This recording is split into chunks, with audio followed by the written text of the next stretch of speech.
Now, more than 1 million social media users in China have been following the progress of Tang Ting as she works to qualify as a lawyer. What's unusual about Tang Ting is that she is the first deaf person to pass her law exams. Our China media analyst Kerry Allen told us more about Tang Ting. And she was born in Sichuan province, which is in the southwest of China. And she's been deaf since she was 8 years old, but she says that she's got a stubborn personality and she basically wanted to train to be a lawyer.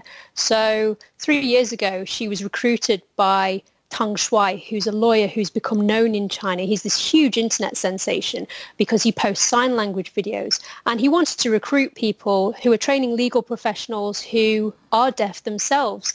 And she has recently passed her national exams, which mean that she will become the first deaf lawyer in China. So it's largely down to this guy, Tang Shuai, who has started off the whole kind of recruitment drive. And he, I believe, was the son of deaf parents. Is that right? He was, yes. We wrote about him back in 2018, and he's an extraordinary man. He originally, was born to deaf parents, and he said that he became interested in wanting to learn sign language himself, and that his parents were they were working in factories where there are a lot of deaf people, so he used to go along and talk to some of his parents' colleagues and learn sign language from them, even though they weren't too pleased about that. They wanted him to do something else.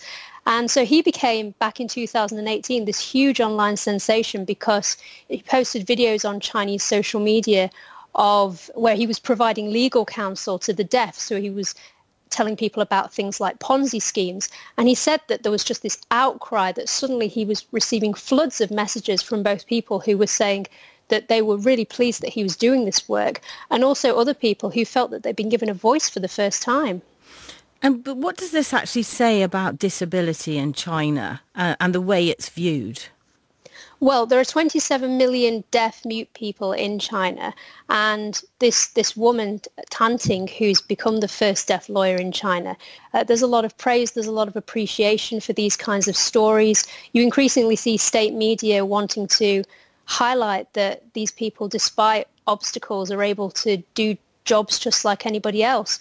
But there has, for a long time in China, there have been different attitudes towards disability, and there is this kind of growing awareness now in China where such stories like this can really tell people that they can do anything. But also as well, there's the other side of the coin, which is that the people who might not be aware, may not have access to things like legal counselling, that they can actually access social media nowadays and learn about people like Tang Ting and Tang Shuai, and they can be empowered themselves to understand the right laws and how they can help themselves and support themselves. Our China media analyst Kerry Allen talking about Tang Ting, China's first